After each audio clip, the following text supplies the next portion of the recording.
Tudo bom, pessoal? Estou aqui então para resolver o exemplo com vocês, né? Então aqui é o professor James que está falando. A gente já tinha apresentado esse exemplo para vocês, então vamos resolvê-lo na prática.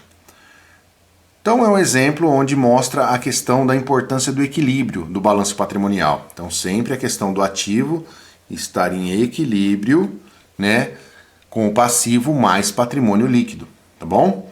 Então a gente vai tentar entender um pouquinho. Ao acontecer alguns fatos contabilizáveis nessa empresa, a gente vai registrar eles aqui e a gente vai entender esse processo de equilíbrio, para depois a gente dar um pulo e começar a trabalhar o método de partida dobrada, a questão de razão, razonete. Então a gente vai entender esse equilíbrio primeiro, tá bom? Então vamos lá. Vamos supor que existe uma empresa, a empresa júnior da faculdade, e possui as seguintes contabilizações. Então, no início do processo da empresa, houve um investimento inicial, né, um capital aí de 350 mil. Então, na questão do ativo, passa a ser o caixa da empresa, né? Ou, para quem preferir, o disponível. Passa a ser, então, esses 350 mil. Provavelmente os sócios investiram na empresa. Com isso, para que haja o equilíbrio, né, o capital social dessa empresa, então, né, o capital social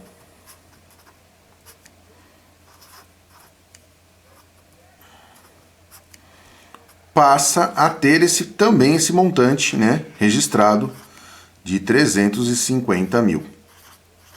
Perfeito? Então, se eu bater o total aqui, os dois vão estar em equilíbrio, né? Então, o capital social da empresa é o patrimônio líquido, nesse caso, né, puro, 350 mil. Então, a gente já registrou esse primeiro item aqui. Vamos para o segundo item. Compra à vista de instalações, né? No dia 2/1 teve o capital investido, né? A parte inicial da empresa. No dia 3, no dia seguinte, a empresa compra instalações por 15 mil. Então, ela tem que usar do seu ativo, né? Reduzir do seu ativo 15 mil, passa a gente ter de caixa disponível 335 mil, agora, e esses 15 mil são usados para pagar as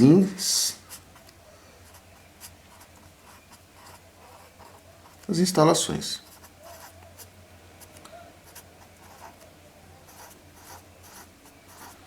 Então, a empresa já não possui mais isso, né? Possui 335 mil e 15 mil de instalações. O capital social da empresa não muda, né? Porque ela possui ainda, né, 350 mil em recursos. 335 mil disponível e 15 mil em instalações. Correto? E agora a gente vai para uma segunda parte. Na segunda parte aqui, na terceira, desculpa, no dia 5/1, a empresa compra um imóvel por 70 mil, certo? Então esse imóvel, ele custou 70 mil. Só que só será pago 40 mil à vista, né? O restante vai ser a prazo, então vai gerar uma dívida para a empresa. Então primeiro ela vai comprar esse imóvel que custa 70 mil, ou seja, vai fazer parte do ativo da empresa, é um bem da empresa, certo? Só que ela vai usar do disponível dela somente 40 mil para ser pago à vista. Então nós vamos descontar aqui 40 mil. Então a empresa passa agora a possuir 295 mil em disponível, né? Então ela já não tem mais isso, certo? Só que isso gerou uma dívida, né? Gerou uma dívida, uma conta a pagar, ou dívida, né? Contas a pagar de, se o bem custou 70 mil, ela pagou 40 mil à vista, sobrou quanto para se pagar depois? 30 mil. É um passivo, né? Algo que jogou para frente para ser pago. E aí agora a gente finaliza essas três primeiras contabilizações aqui e vamos somar aqui para ver quanto que deu. 350 mais 30, então hoje, né, o patrimônio líquido mais o passivo da empresa está em 380 mil. E aqui 295 mil mais 15, 310. 310 mais 70, 380 mil também. Correto? Então aqui a gente fecha com essa primeira parte com um equilíbrio, né? Vamos dar continuidade então. Então a gente está assim, nesse momento, né? Fechou as coisas nesse pé aqui. Com 350 mil de capital social, 30 mil de contas a pagar, um disponível de 295 mil agora, as instalações que foram adquiridas de 15 mil e o imóvel de 70 mil. Aquisição de equipamentos a prazo no valor de 11 mil. Então, equipamentos. Estava escrevendo de verde, né?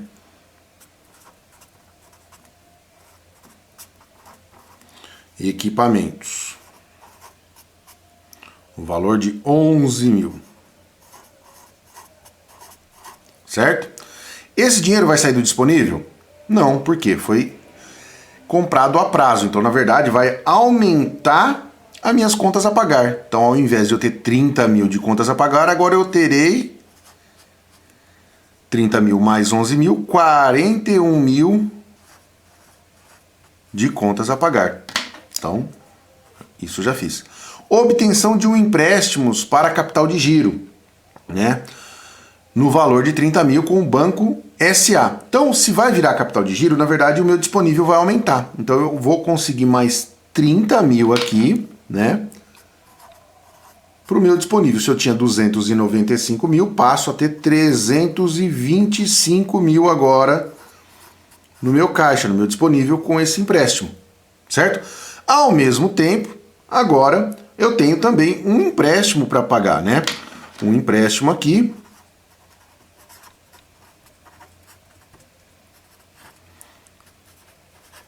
de 30 mil.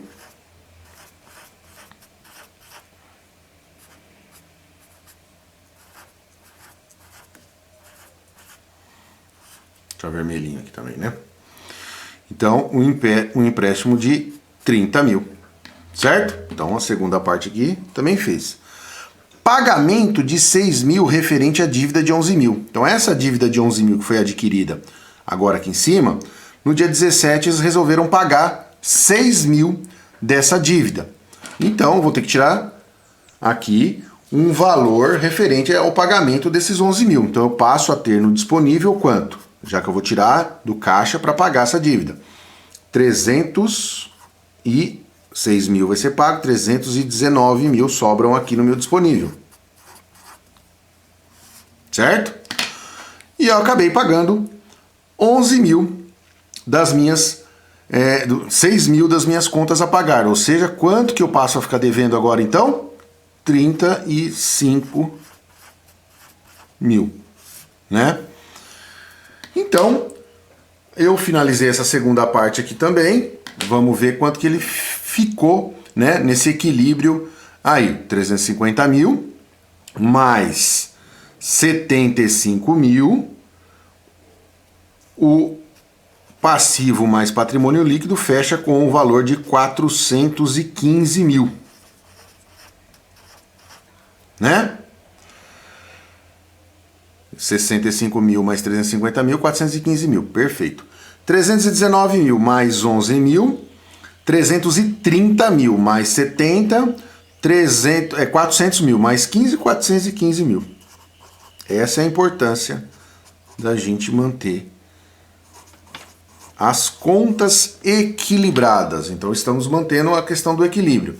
Tudo que eu faço aqui tem que ser feito lá. Então se eu pago uma dívida, eu diminuo o meu passivo, né? E diminuo o meu ativo. Certo? Porque eu paguei um empréstimo, então meu passivo foi reduzido, em contrapartida meu ativo também foi reduzido porque eu tirei o dinheiro para pagar esse empréstimo. Certo? Então vamos finalizar esse exemplo, né, com mais duas ações que a empresa vai fazer, duas ações contábeis. Então a gente finalizou o processo dessa maneira, né? A gente já tinha o disponível em 319 mil, instalações em 15 mil, imóveis em 70 mil, equipamentos em 11 mil. Tínhamos o capital social ainda de 350 mil, né? Se a gente somar tudo aqui e tirar a parte do que eu ainda devo para ser para pagar, que são esses 65 mil, eu tenho ainda esse capital social de 350 mil. Então vamos para um novo item aqui. Os sócios decidem aumentar o capital social da empresa. Então eles querem aumentar o capital social em 60 mil. Então o capital social passa a ser... Opa, vamos fazer vermelhinho, estou fazendo vermelhinho desse lado. Passa a ser de 410 mil. Se os sócios depositaram para aumentar o capital social, é claro que o meu disponível aumenta também, né? Vai aumentar também em 60 mil, ou seja, eu vou passar a ter disponível para a utilização de 379 mil. Perfeito? Então fizemos essa parte aqui. E por último, a empresa resolve fazer uma aplicação com o seu dinheiro, né? Aplicar o dinheiro, fazer uma aplicação, é um ativo, né? A aplicação no valor de 7 mil reais, né? Para eu fazer essa aplicação, eu preciso equilibrar as contas aí, certo? Então, da onde que eu vou tirar? Do disponível. Então, aqui o meu disponível passa a ter 372 mil. Ah, eu vou alterar alguma coisa aqui? Não, não. Aqui a gente não mexeu em nada, porque a aplicação saiu do ativo para o ativo nesse momento aqui, né? Nós tiramos do ativo disponível para abrir uma outra conta de ativo, se fosse no caso de razão, se a gente estivesse trabalhando com razão, de aplicação, num CDB prefixado aqui de 7 mil. E assim a gente faz a nossa continha, né? Isso foi saindo, né? Isso também foi saindo. Então, agora a gente faz a finalização aqui do equilíbrio do nosso balanço patrimonial. Então, 410 mil mais 65 mil, eu possuo aqui no passivo mais patrimônio líquido, 475 mil. Né? E aqui, se eu somar, 372 mais 11, 383 mais 7, 390. 390 mais 70, 460 mais 15, 475 também. Esse é o nosso equilíbrio do balanço patrimonial. Isso sempre tem que estar igualado em equilíbrio. Essa é a importância. Claro, pessoal, que em alguns livros de contabilidade vocês vão perceber que isso aqui é feito depois do razão, né? Esse resuminho aqui. Mas eu achei bastante interessante a gente trazer um pouco antes para a gente entender essa questão da balança do patrimônio, do balanço patrimonial, né? Como que as coisas vão alterando de um lado e do outro também vai se alterando, né? Para que as coisas no final, os dados se mantenham equilibrados, ou seja, os valores se mantenham equilibrados. Tá bom, pessoal?